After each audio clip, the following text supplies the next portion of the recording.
try to. I don't normally do the thing where I say because it's not supposed to be used like that, but lots of people are used to that. But thank you all so much for being here at this 2025 annual meeting of the St. Philip's Parish here in Missoula, Michigan. I do believe we have a quorum, which means I now call this meeting to order. Will you join me in prayer? Let us pray. Almighty and ever-living God, source of all wisdom and understanding, be present with us who take counsel here at St. Philip's for the renewal and mission of your church.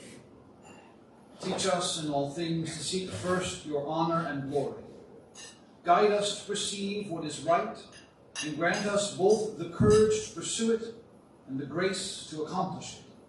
Through Jesus Christ our Lord. Amen. Amen.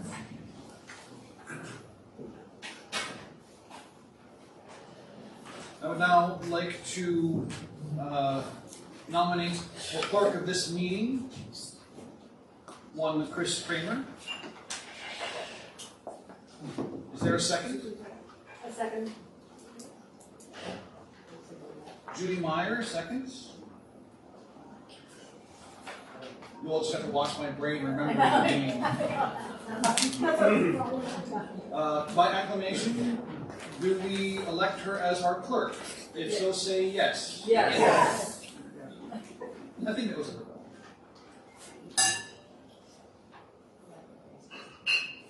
Our agenda now moves us to the approval of the minutes from the annual meeting of 2023 held on January 2024. So excuse me, this is the 2024 annual meeting held in 2025.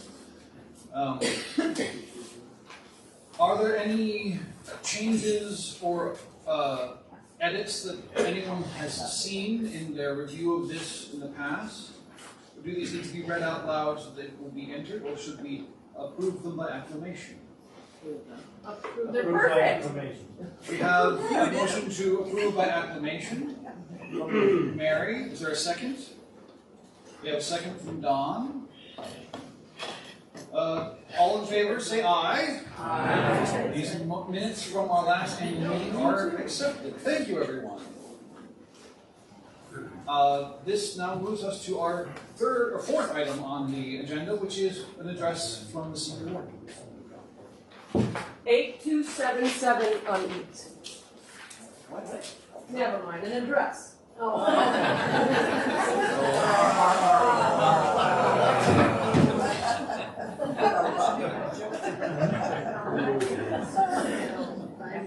Checks or money, I don't want that. I'm not going to say much. Thank you all for being here.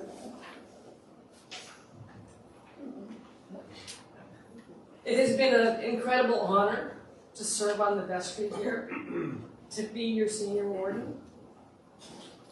The work that has been done here in the last year and a half to 2 years is very impressive. And it's interesting to me because there's been several times that Father Chip has said, you guys are doing church good, you're doing great. And that's very affirming. You can read my kind of long senior warden address. Everything that I want to say, just about, I think is in there. I'm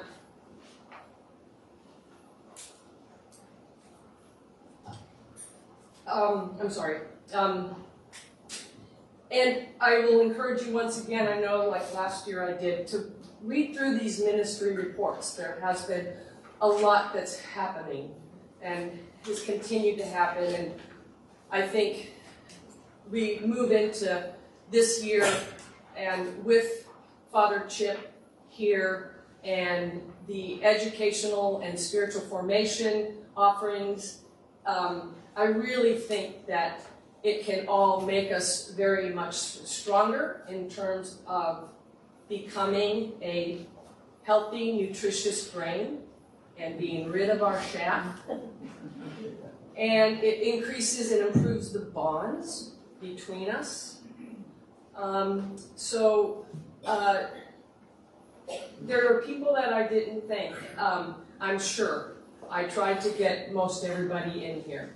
One of the things that I hear from people often, and it's long-standing members of the parish who now very deservedly are somewhat retired from active participation in some of our ministries, but they're here on Sundays, and they say, I wish I could still do so-and-so. Well, you're doing so-and-so. You're here on Sundays. You hold us in your prayers. You hold the new vestry in your prayers. And you started a lot of these ministries. You were active in a lot of these ministries. And they continue because you started them. So, just in terms of hearing that, I usually try and let people know that well-deserved rest. I don't think that there's really anything else that I need to say up here, but thank you. And it'll be a change for me. I've actually been on the vestry for 4 years. I took the last term of an individual who had to resign for medical reasons. So I'm not sure what I'll do with all my free time. Gardens. Yeah, there's plenty to do. So I don't think that that's going to be an issue. I was being a little bit tongue-in-cheek and facetious because, but very grateful. It's really lovely to see these faces. I'm so grateful for this community. I've only lived up here for about, it's 5 years now, and I really don't think my moving up here and living up here, it just wouldn't have been the same without you. It would have been actually difficult for me to, I think, stay if I didn't have this church community. So, sorry, but thank you very much. I love you all, and let's go into 2025 with open hearts and become the beloved community. Thanks.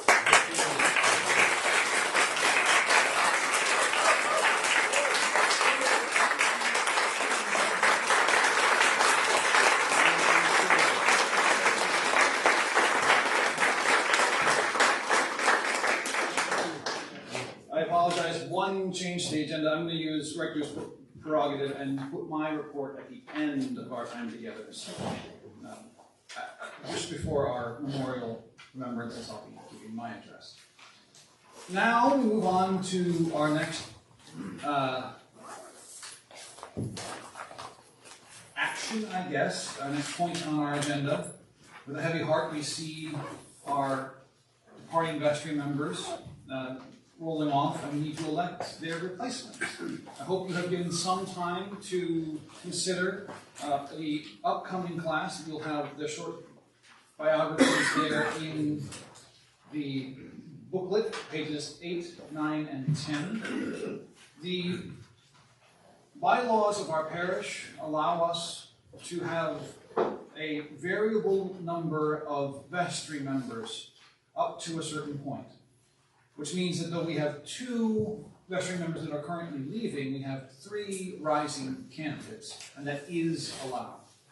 So we ask that you consider those 3, and since there is no opposition, that means that no one need not be elected. I propose that we elect them all, and by acclamation rather than by vote. Is there a motion that would reflect that? I'll make the motion. Thank you. We have a motion from Carrie. Is there a second? Support. You have a second?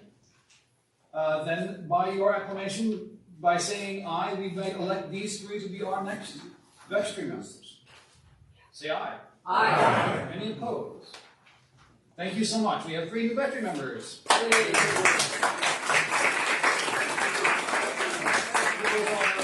With our Debbie Clark, Joy Foster, and Don Schaefer.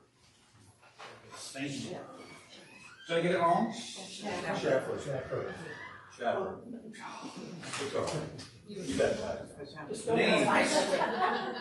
Names will be the death of me in this job. We also have elections now for delegates to what is here listed as the Episcopal Diocese of Western Michigan, and should be Diocese of Great Lakes now. So in your agenda that is wrong, but it will be amended next year. So we have delegates that are elected to a 2-year term. Normally what happens is we elect alternative delegates 1 year, and they progress up to become our official delegates the following year. And we have the opportunity to shadow delegates. But what this does is it allows us, if someone isn't able to attend our annual diocesan convention, the alternative delegates can fill in as duly elected, though we won't have to call a special meeting to make sure that that happens. So that's why we elect alternative delegates. We have 2 for this year, Rob Meyer and Gail, you're going to have to say your last name for me. I'm making it wrong. Luke Detich. Yes. How have I never heard that before? Names! Okay, I always okay. So our 2 alternative delegates we have for election this year are Rob Meyer and Gail Luditich. I hope that we can elect them by affirmation. Is there a motion? So moved. We have a motion. Is there a second? We have a second. All in favor, say aye. Aye. Thank you so much. 2 elections. And it's a wonderful thing. If you've never been to a convention, I invite you to go even as a visitor or observer. The first day of convention is dedicated to workshops and education. There are often people brought in from outside, and it's a very wholesome thing to go and learn from these experts that have taken this time to come and be with us. And also the second day shows you a little bit of how the diocese runs and what we talk about and why. And you can sort of be in the room, even if you're not voting. So if you want to go, I do encourage you to. It's a fun experience. Next on our agenda is the parish finances, beginning with a treasurer's report. Can I interrupt just for a minute? It got, I think, missed out of the agenda, but maybe we should vote on the proposed change to the bylaws. Aha! I see. Which is on page 22. Because it affects vestry members. Correct. Is that why you're proposing it now? Or? Well, because we have to have 2 votes before we can make the Well, change. we will get to that again, but I guess we can do that now. Since we're going to vote on it, before we get to reports, we'll do the last thing we have to vote on. If you will turn in your packet to page 22, you will see something that I have submitted to you all for your consideration. One of the changes that happened with the combining of the 2 legacy dioceses of Eastern and Western Michigans during the creation of the new, what we are part of now, Diocese of the Great Lakes, was that we got a new diocesan constitution and canons. Whereas neither of the dioceses previously had a canon about this, the new diocese does have a canon about vestry terms, their length, and the number of terms you can serve consecutively, and that you must cease serving on a vestry after 2 consecutive terms for at least 1 year. That was a part of our bylaws as a parish, but their language did not match ours. And so I have proposed here a change to our bylaws to bring us in line with the new diocesan canons that we are ostensibly required to follow. So the current language of our bylaws under Section 6 points C and D say that vestry members shall serve for a term of 3 years, with 3 members being elected at each annual parish meeting, and that vestry members may not serve for more than 1 complete term of 3 years, and shall not be eligible for re-election until 1 complete year has elapsed following such a term. The diocesan canons say thus: the length of 1 term of office for members of the vestry shall be 3 years, with 1/3 of the members, or as near as may be, elected each year at the annual meeting. The vestry member so elected shall be eligible for re-election until the next annual meeting following the expiration of that person's 2nd consecutive 3-year term of office. If any congregation is unable to comply with this limitation, it shall request an exemption from the bishop. So whereas we didn't normally allow 2 consecutive terms, this does. And that is a change being adopted to bring our bylaws into accord with the canons. So this must be voted on. It cannot be something that's just done, and we have to vote on it twice for it to take effect, according to our bylaws. So this election will happen, or this vote will happen now, and then we can either call a special meeting with 6 to 9 months later, or we can wait until the next annual meeting, but that is a decision for later me to decide what we have to do. So, this is before you. Is there a motion that we consider this? Move we adopt the change. We have a motion to adopt. Is there a second? I have a second from Don. You got that first, sorry. Yeah. And Don's name is easy to remember. So since this is a vote, all in favor, please say aye. Aye. Any opposed? Thank you. And so that is, I think, the last thing we have to vote on. We can get to reports of the treasurer, I believe, first.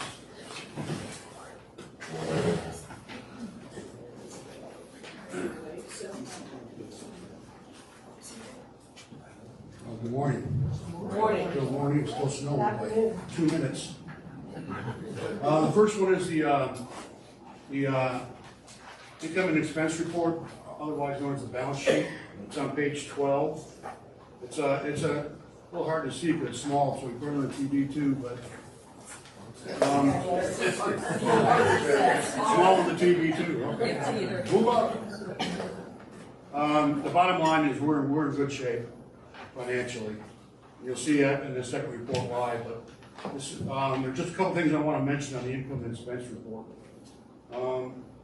One is that of the many restricted funds we have, you see that on the top left. The solar fund, you need to know how we funded this solar project. It was a $59,000 project. We got $11,000 in donations from members of the parish for this project, and the rest of that money came from either the endowment, $14,550, or from the state savings bank account. That's how we paid for it. So we paid it in full. CBS Solar got their money and they installed the equipment and it works. So we're in the process now, the vestry, of trying to figure out how we're going to repay those accounts.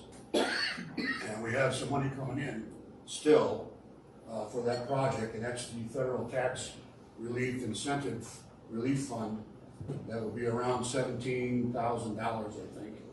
It's 30% of the total cost of the project, and that's just funds the IRS gives us because we put solar in. So that's coming in. So that'll leave a net of about $30,000, and that's all said and done to pay back.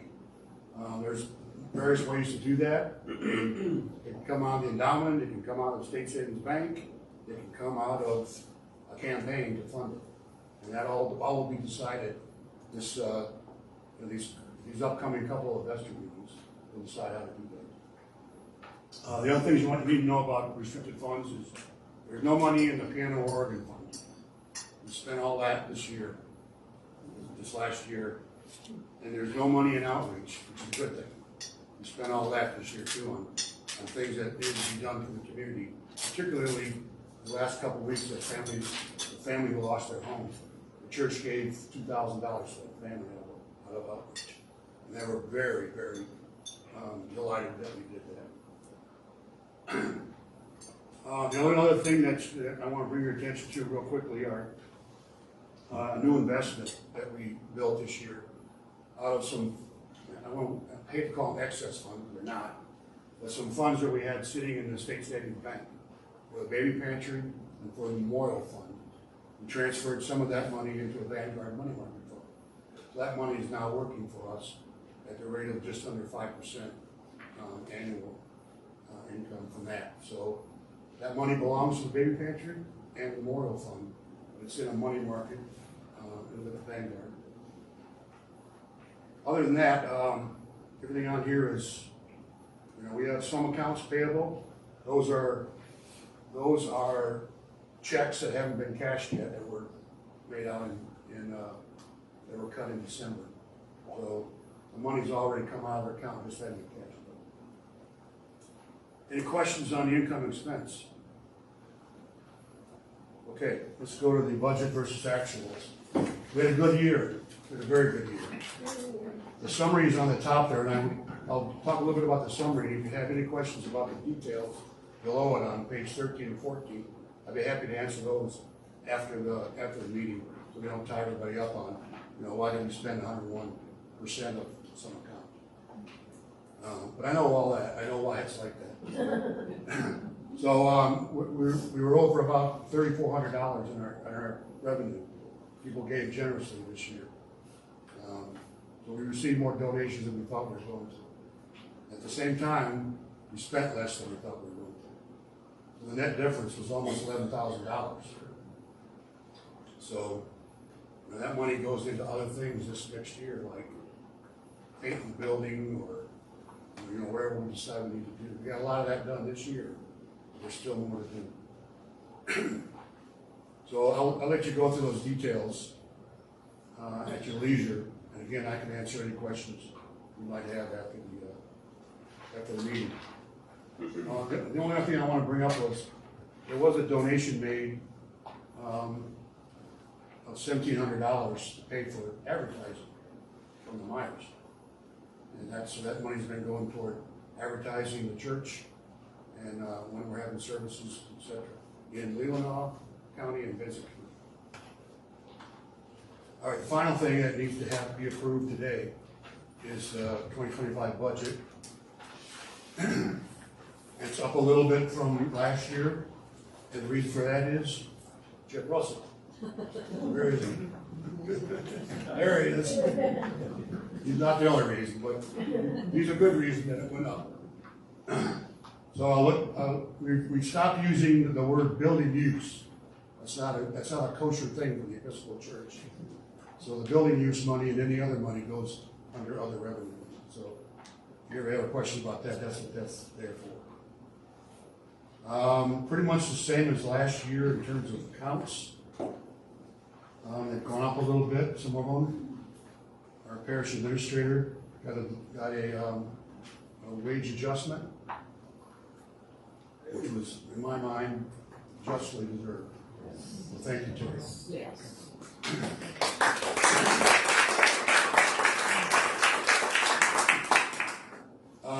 There was a lot of input to this budget from people on various committees. I think I talked to every single person on a committee chair, and so all that was incorporated in here. And unless there are objections to this, I'm going to ask for a vote. Can I have a motion to approve the 2025 budget? I move the approval of the budget for 2025. Is there a second? I'll second. Debbie Clark seconds. All in favor say aye. Aye. All opposed? Budget is approved. Thank you. Thank you, Mike.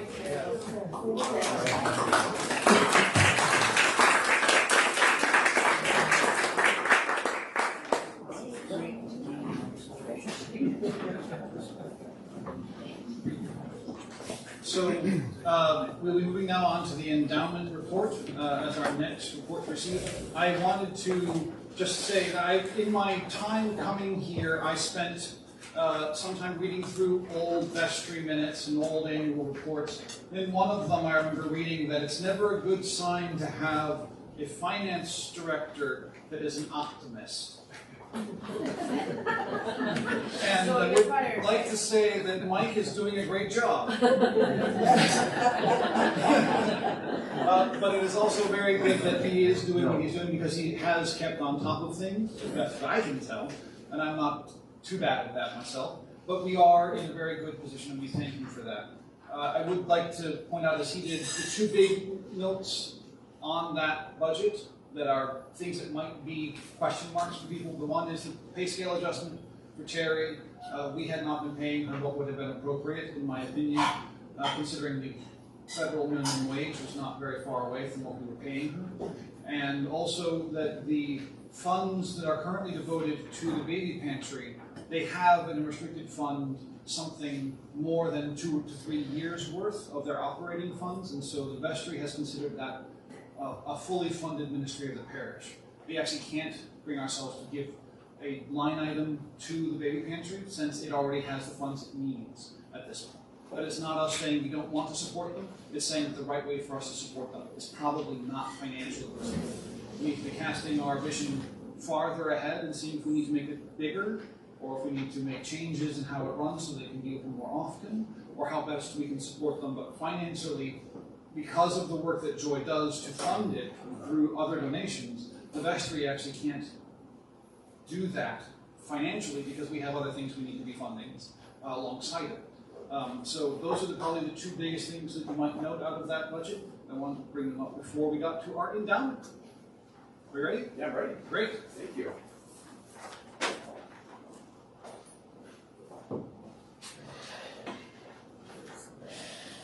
Good morning, everyone. Thanks for having me. My name is Jeff Spencer. I work with Perennial Wealth Management, formerly of Wedbush Securities, formerly with that, Steeple Nicholas, since I've been working with the St. Philip's Endowment. Started back in the early 2010s. It's great to be here. You have a beautiful church, a lot of familiar faces, just a really engaged group of individuals here. So thanks for having me out here for all that you do for the community as well too. So what I just want to do is kind of walk you through a little bit of who we are, what's going on with the endowment, some changes we foresee on the horizon, and then open up for any questions people have.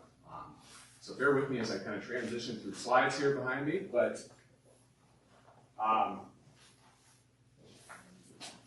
this is kind of who we and I are as a firm, right? Ultimately, we feel that our vision is to have integrity, to have transparency and trust within our clients that we work with. My father and I started this business, or he started this business back in 1982. I joined him in 2010. We've partnered together since that point in time, and we run about $450 million in assets for families, endowments, other sorts of groups up here, mainly in northern Michigan, but around the state and the country as well too. So ultimately, our belief is that it's a lot aligned with how you all interact with your community as well too. Our lifeblood is working with the people that we serve, ultimately. Thank you. As far as our role within working with the endowment, we use a combination of institutional asset managers for part of our portfolio, and then we also run some of the portfolios ourselves. With a large $5 million approximate value of the endowment, to run it all individually, to have to go back and forth with Harold, who I interact with very frequently about every single transaction daily, would be quite a chore to do that. So hence why we need to harness some institutional asset managers to make portfolio decisions that are consistent with the goals of the endowment. However, we feel that with fixed income in particular, fixed income is some area where we are able to have more value provided on an individual basis because there's just not a lot of frequency of transactions happening when you're buying and selling and holding bonds for periods of time particularly. So we run that part of the portfolio as well as a small sleeve of alternative investments as well too that we feel are complementary to what other institutional managers do really well with other stock portfolios. As far as other things we do day to day, month to month, quarter to quarter, we provide reporting, oversight, and evaluation services for those managers.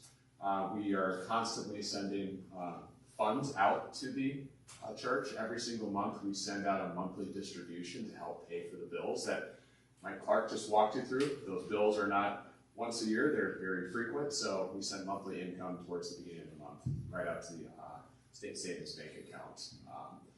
We also provide monthly reports, quarterly endowment committee meetings, and we also have worked really hard, particularly with the help of the endowment committee over the last few years, to work on our investment policy statement. This endowment's not managed by my feelings or a random walk as far as how we view the world. It's run by a very thorough and very well thought out and defined set of characteristics that is our investment policy statement. That defines our risk parameters, our time horizon.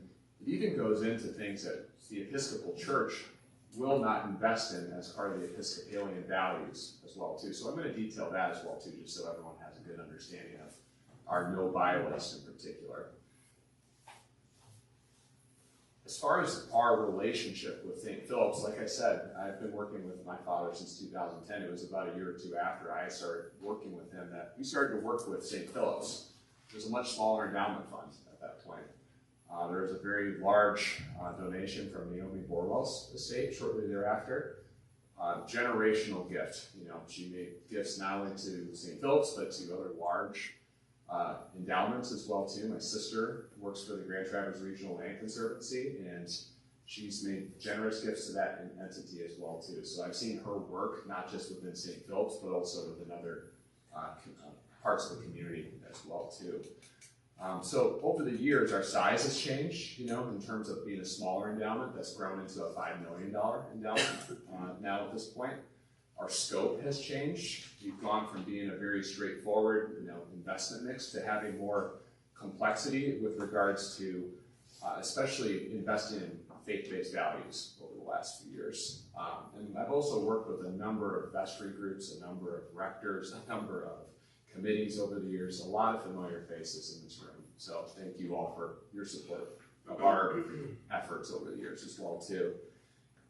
We've also worked over numerous market cycles, right? Since 2010, the world has changed a lot in many good and many bad ways over the years as well too. So it's been something where we've taken really good care of the assets throughout what's been a very dynamic time in our history.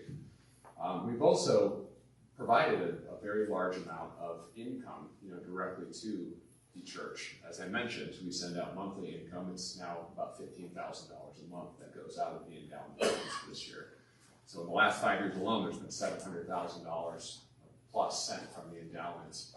And that's just in the last half decade at this point. So in that sense, the endowment fund is not a fund where we set and forget it. It is a very actively managed fund where money is going out as much as it's being retained in many cases as well too. As far as my recent move to perennial, there's been some questions with regards to that. Why did we do it? What does it mean? Who are these entities, etc.? Long story short is we wanted to be more independent with our business operations. We worked for a previous broker-dealer called Wedbush Securities. Fine group of people, fine firm. It's just that they told us how to run our business, you know, day to day. Who we could hire, what we could pay our staff, how we marketed ourselves. At the end of the day, like I mentioned earlier, our brand is our community, our name is our brand, and hence why we wanted to transition away from being known as an employee of a large brokerage firm, and hence why we'll never work for Morgan Stanley or Merrill Lynch or anything like that, to have it reflect our values, right? The name perennial is something that's meaningful to me and my father. He's always used the analogy of investing's like a perennial garden, there's always something in bloom. I just think it means recurring, I think it means enduring, which is how I view investing, and ironically is how the endowment views the time horizon. It's a perpetual endowment within the St. Philip's Endowment Fund. And so we have three different layers where there's perennial, which is us, my father, and I, and then Leslie, our assistant who works with Harold from time to time as well too. There is a firm called Equitable Advisors that basically provides services to us, things we can't do because of the scale, technology, compliance, etc. And then we have a firm called LPL Financial, which is the largest independent operation in the country. They provide the platform to hold assets at that point, right? So not a lot that you all see day to day, but it's just things that help me do my job in an efficient manner while maintaining my independence at that point. And so ultimately,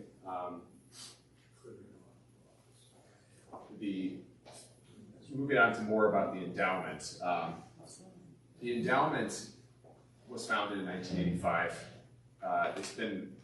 Bylaws were adopted, however, in 1988, and then they were further amended in 2007, 2013, and 2014. As I mentioned, there's an investment policy statement that defines the roles, responsibilities, risk parameters, performance monitoring, measurement, etc. But the goals of the endowment per the investment policy statement are kind of fivefold, right? It's not just to get the highest rate of return, that's part of it. We want to exceed our custom benchmark over a long time horizon. But we also want to avoid interest rate risk within our fixed income portfolio, which I think we've done pretty darn well the last 5 years, where interest rates have risen quite dramatically. We want to preserve purchasing power with our endowment. Costs are going up. Budget continues to rise over years. We need to protect our investments and allow the foundation to be able to draw more income sustainably over that period of time. We want to continue to generate investment income, right? As I mentioned, this is not something where we are just letting it sit and grow. We are drawing it actively very frequently. And lastly, we want to invest in companies that are consistent with the Episcopalian faith as well too. So to detail that a little bit further, our restricted investments sit in 5 major areas. Human rights, a company that is in the no-buy list that's very familiar to most people is Caterpillar, for example. We cannot buy shares of Caterpillar because it's a restricted investment based on human rights. Militarism, large companies, Lockheed Martin, Boeing, Northrop Grumman, restricted investments because of their role in driving revenues from militarism purposes. For-profit prisons, not one we run into a lot. There's only a few. Or Civic would be an example, but that's not ever really been a consideration for the portfolio. Tobacco products, Altria, Philip Morris, 2 large Dow components and S&P 500 components. Fossil fuels is one that was recently most added. Any company that derives more than 10% of their revenues from fossil fuels. So an example of that would be ExxonMobil, Chevron, 2 extremely large companies. EOG Resources, Occidental Petroleum. That's the shares Warren Buffett's been buying hand over fist day after day has been Occidental Petroleum, but we'll never own shares of that. And so just to detail, S&P 500 companies alone, there's 500 companies in the S&P 500. That's why it's called the S&P 500. There's 24 names within the S&P 500 we'll never own because of the no-buy list. So that's about 5% of the actual index that is prohibited from purchasing because of the no-buy list.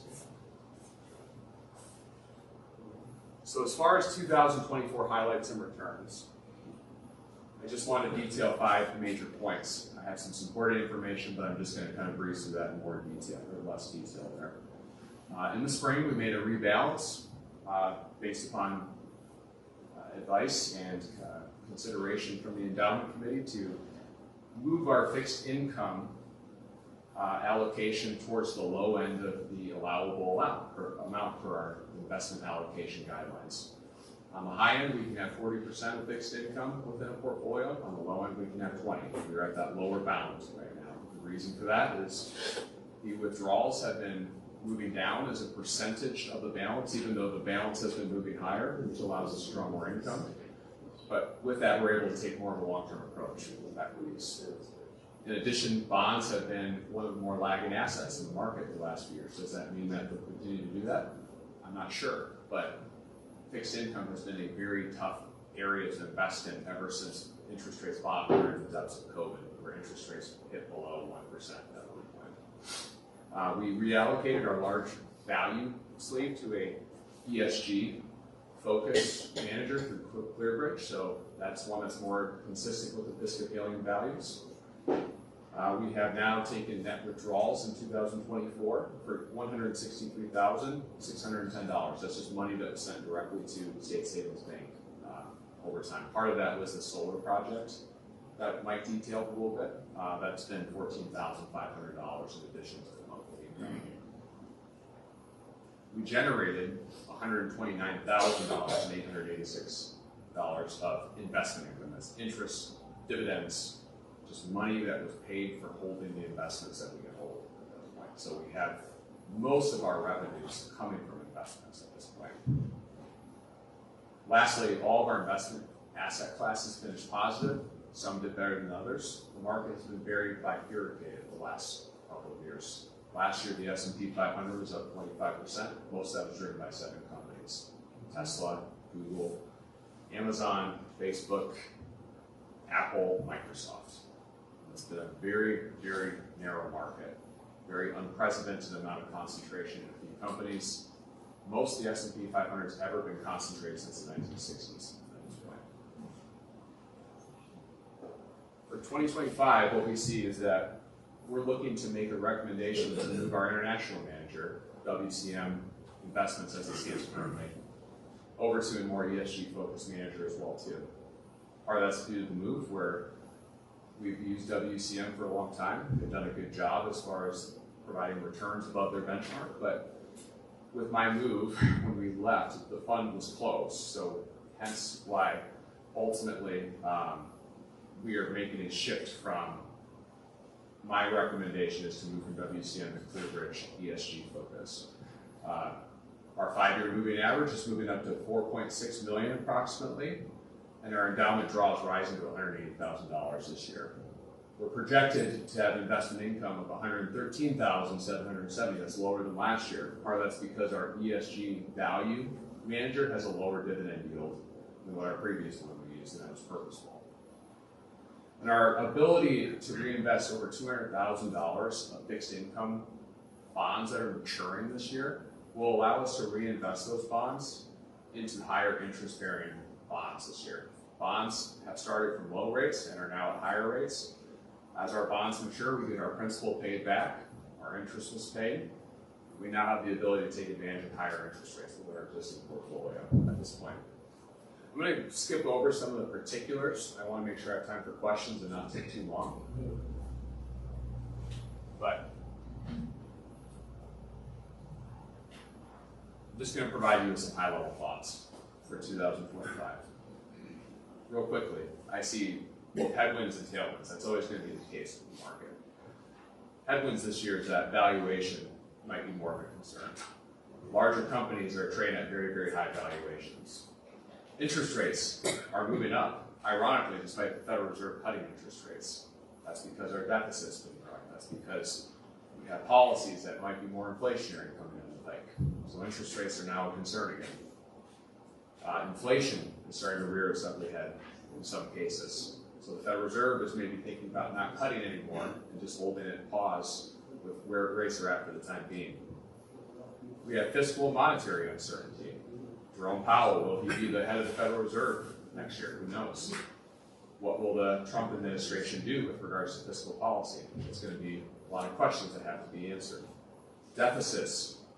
We have deficits that have been problematic for bond markets. Investors are demanding more interest for fixed income from the U.S. Treasury because people are starting to wonder will it be able to be paid back in the future. We have trade concerns. We have geopolitics. We have a very sharp Chinese economic slowdown going on at this point. And then there's always the, as I like to put it, the unknown unknowns. What's going to happen that we have no idea about? There's always something that's out there. Never in a million years in 2019 would I have guessed that a pandemic that had never been seen since 1919 would come about and disrupt the global economy like it did. So we always have to be thinking thoughtful about that. Tailwinds, however, listen, I'm always an optimist. You know, financial manager has to be a pessimist. As an investor, you have to be an optimist. Consumer's still strong. I think that Delta Airlines, for example, CEO said they are seeing such demand for premium services on their airlines. They expect 2025 to be the best year by far in the history of the company. Most consumer and corporate debt's fixed and low. Interest rates have been moving up, but the difference between now and in the past is that most consumers have locked in debt at really low rates because of the time that we had to lock in interest rates at low interest rates. We had 15 years of declining interest rates from post-financial crisis up until the last couple of years. So fortunately, most households are in really good order at that point. I think AI spending is real. That's happening. You can see it with NVIDIA's revenue growth. It has more than doubled each year for the last couple of years. That's a major, major investment that's going on. Unemployment claims are still near historical lows. Job creation is slowing. Unemployment's not necessarily rising because labor hoarding is still a problem. It's still a thing that's happening, in my opinion. I think some stocks are expensive, but some aren't. So small companies are trading near 20-year lows in terms of valuation compared to their larger company peers. Dividend stocks are trading at a price-earnings ratio of less than 20% of what large growth companies are, which compares about to 13% historically. So I think they're inexpensive. And then I think bull markets they're not linear. They don't go up each year in the same fashion. But bull markets happen for typically long periods of time. That doesn't mean you can't have a correction, doesn't mean you can't have disruption along the way. But historically, we're probably in the middle innings of a bull market that started in 2020 at this point. Bear markets, fortunately, tend to be much shorter, and we certainly have lacked that 2022 bear market at this point. And lastly, I think that sentiment, this is a gauge I like to use, is I don't see the public euphoric about stocks, maybe some AI stocks at this point, but I'm not getting phone calls to go buy companies that pay dividends. I'm getting phone calls to see if Bitcoin is a good idea at this point right now. That's contrarian to me. So I tend to think that the value is where people don't want to invest at that point. So ultimately, the big picture here is that we're guided by the investment policy statement.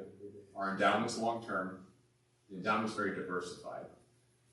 We balance income and growth with our investments. The church has very caring and talented people monitoring the investments at this point. And I think that the investments are increasingly also becoming a reflection of the Episcopalian faith, which I think is a really great thing as far as putting your money where your mouth is as well too. So with that, I'll have any questions. Thanks for letting me speak on this. I know it's not the most interesting stuff, but I appreciate your time as well too. So, thank you.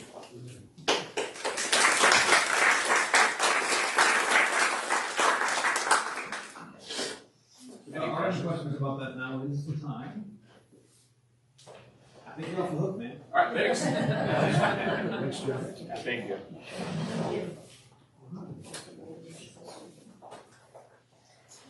Thanks so much. If you look back at our agenda, you'll see that after the endowment update, we were supposed to talk about the bylaw change, but we already did that. And so I open the floor to a report from the Father Lovett Foundation if they would like to come and speak. And if not, you can just read their report here in the packet. Anyone from? Nope. Great. Okay. So now, the sermon committee has a chance if they would like to come and give their report, but I'm standing right here.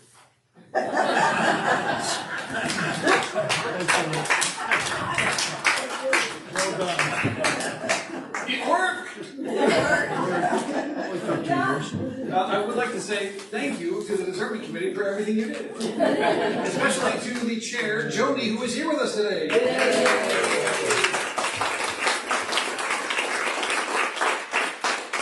Now, seriously, though, I have heard only good stories about what happened in that committee. Not that things were easy, not that things were not always on the hearts and heavy at times, but that they came together and worked hard to try and follow our Lord in looking for a priest for this community. And how you ended up with me, I have to believe there's a God. That's part of the job. So, I'm also very grateful to be here. Thank you to Sermon Committee. There are vestry reports to follow. Buildings and grounds. Would you like to come and give a report or no? No. So if you would review the buildings and grounds report, it especially describes the projects that we're considering, things that we've done over the years, things that we haven't gotten to yet, but we're still working on. If you want to be a part of that, let someone on the vestry know, and we will get you involved. We've already heard a little bit about the solar project. I don't think there's more to say on that, is there? No, I don't think so. But that has been a very interesting thing to watch this winter, as we've had some snow cover, and then yesterday we had sun, and it was bright, and the sun was reflecting off of the snow back onto the backside of our bifacial solar panels, so we produced 20 kilowatts of power yesterday in the winter sun. That's cool. Yeah, it's very, very That's interesting. cool. Is there a report from Memorial Garden? No. Not today. It's stated in there. We have a wonderful written report. Anybody that would be interested in becoming part of the Memorial Garden, see me. We're going to get to a volunteers appeal at the end of my rector's report. Great. And then there are other reports also contained inside this from the Altar Guild, from the Communications and Technology. Terry, thank you so much for all that you do in that. And I would draw your special attention to the Stewardship Report. We outperformed last year's stewardship campaign. We are very grateful for everyone's generosity. And you'll be hearing much more about stewardship as the year goes on. I hope to sort of shift us from a once-a-year consideration of what it means to give and support monetarily to something that we are living out on a regular basis and understand to be a part of a habit, something we do regularly, because that actually changes the way we think and act when we are generous with ourselves and our money, which is a sign of our attention every part of every year. So we'll be hearing more about that as the year goes on.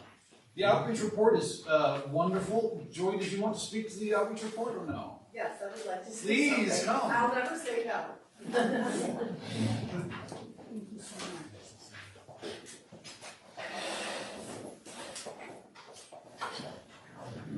Just wanted to say something because I think the outreach really defines who we are as a church and people, and it is the mission of the church. I wanted to highlight the baby pantry. What a fantastic year we had, serving 20% more families than we did last year. We've been going up 20% about the last 4 years. We're kind of coming to a point where we do need more space, as Father Chip has mentioned. We are really outgrowing that space. Our first pantry of the year, we did have 2 deliveries in it, but over 60 families. When I started there, if we had 30, we thought that was a lot. Our high was 76. Our formula give is up more than 100%. It's actually 108% we're up in formula give. We gave out nearly 50,000 disposable diapers and pull-ups. And I just want to address a couple of small questions because I have people even from this community that do ask about that. Why do you give disposables? We give disposables primarily for 3 reasons. First being, if your child is in any kind of daycare, you have to have disposables. You cannot use washable diapers. Many of the families we serve do not have laundry facilities. You may be surprised to know that some of them don't have running water. I think people should know that. These are the people we're serving. These are the problems that they're encountering. They're also very expensive. And laundromats do not welcome dirty diapers. So I just want, there's like 3 big questions that I find perplexing, but that was the main one I wanted to address today. Wanted to thank our behind the scenes volunteers. Many of you may not know, but without them, on Saturday mornings, when we have people waiting outside the door, we wouldn't be ready to go. First and foremost, Tim Foster. He does so much for us, you have no idea. And this week he'll be picking up a pallet of Go-Go Squeeze. We have 2 new other ones. We have the 2 Barbs. We have Barb Schwartz, who comes in behind the scenes. She packs pre-orders. She works on inventory, date stamps, puts things where they need to be. And we have Barb Markle, who does the same. Takes up a lot of our time, and it's been a big help for us. So I just wanted to thank those folks that maybe people don't realize are making the pantry work. Also our larger community, outside of these doors that help us, our biggest fan, and this is probably the first Congregational church. Even though we suffered a big loss, they are going to continue working on the boots with us, so we will continue to have boots every year. We've already been purchasing coats for next season, so we'll be ready to go on that. Some of our other large sponsors are WIC. They come in at least once a month to help our families. And I'd also like to thank Go-Go Squeeze for their ongoing sponsorship and Power Book Bags. It's a wonderful ministry. It's my passion. It's my joy. I love all our volunteers and all of our families.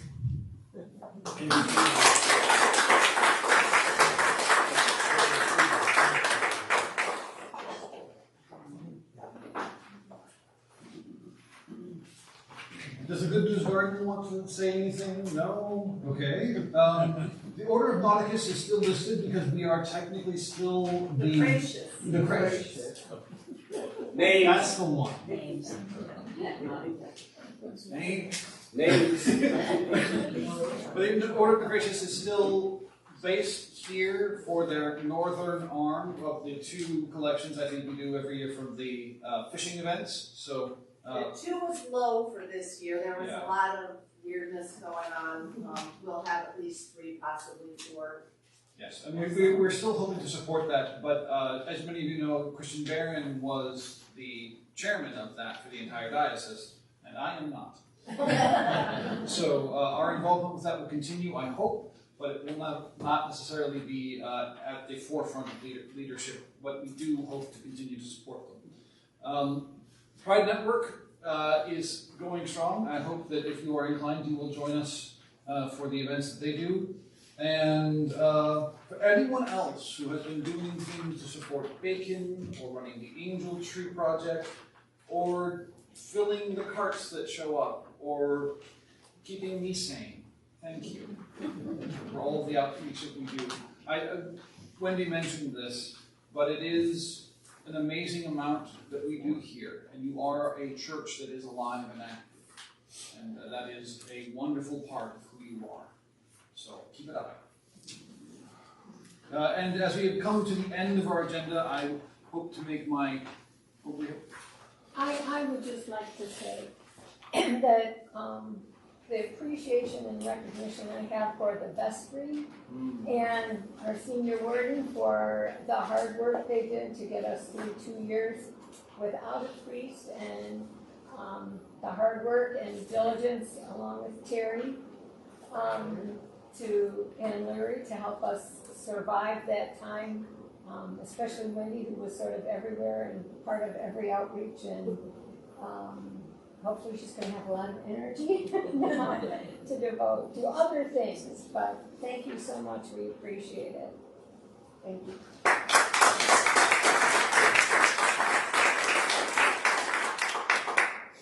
So as I took my rector's prerogative earlier, I hope to give an address now. And start off by saying, you guys are amazing.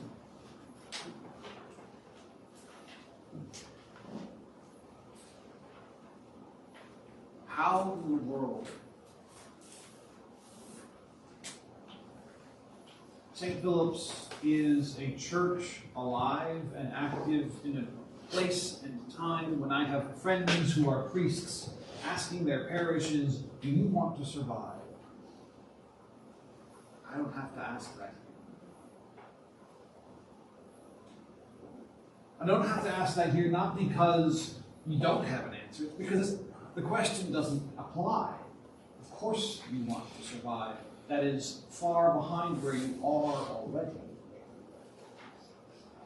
We have an endowment we just talked about for a good long time that is here to try and make that possible financially, which is a part of what you need in this world to do the good work you do. It is an honor to be your priest. Thank you.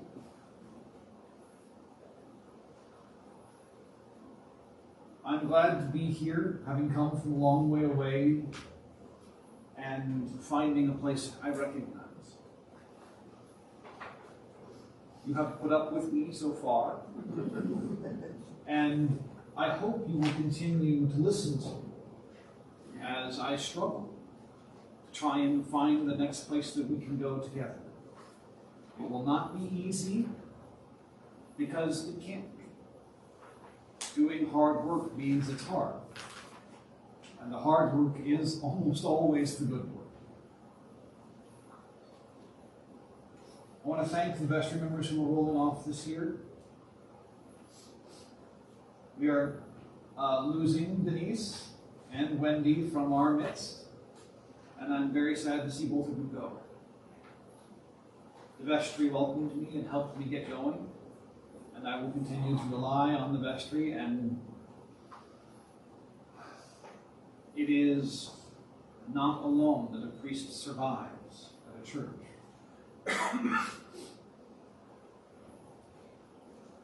I pray that all of you will seek and find in each other someone you can rely on.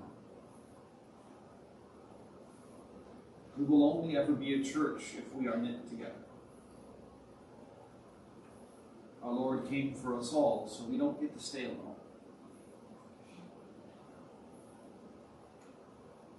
I hope that as you have voted for your chili, you will have picked mine.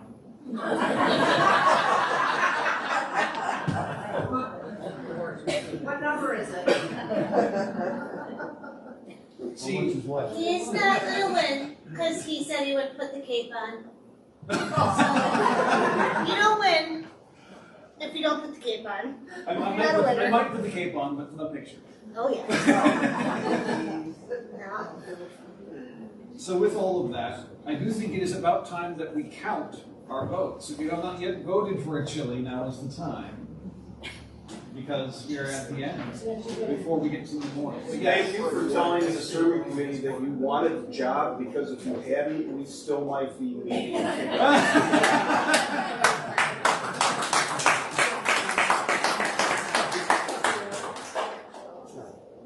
So while we do our counting, I will want to delay a little bit.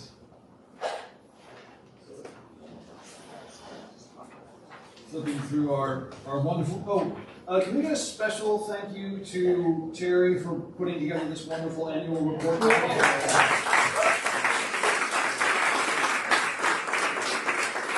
one ever really understands exactly how much work it takes to put something like this together, and so I am very grateful that she did that for us. So we'll do the fun thing and then the memorial. So who won? Dum dum dum dum. Becky.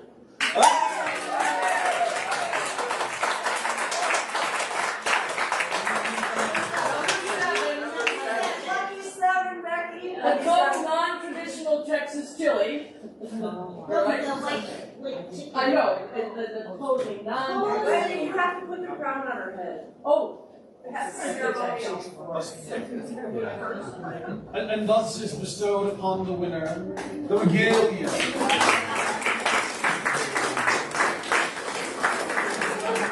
I tried together actually not to even put that chili out and just let me take the whole pot. Crown her the champion. I will. Is this your second championship? I think she might have second. I thought it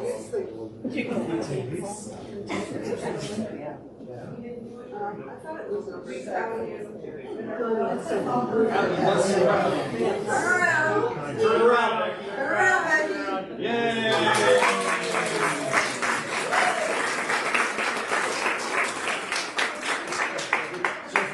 For at least the next 7 days, you should be referred to as your grace.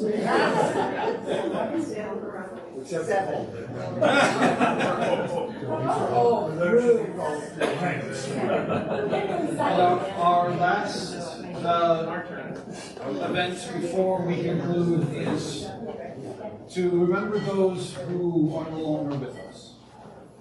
God's love persists in a way that does not have the limit of time, though our bodies do.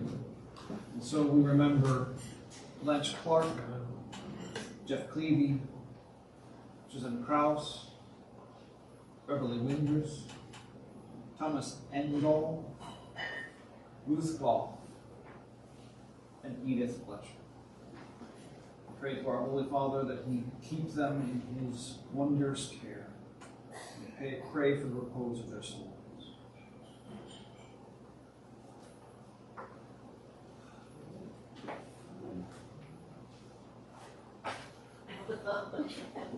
Can I say something about centerpieces? No? With that, I call an end to our annual meeting. I move we adjourn. We have a motion to adjourn. Is there a second? Second. We have a second. All in favor? Aye. Now a note about Centerpieces. They're beautiful. And our hospitality committee did a great job. If you would like to take one home, or more than one, you can slice up the peppers and freeze them. They're, put out this morning, so they're still good and fresh. So please take them. Don't want to throw them out. No. Yeah, so anyway, take them if you go in like. peace to love and serve the Lord. Thank you. No, well.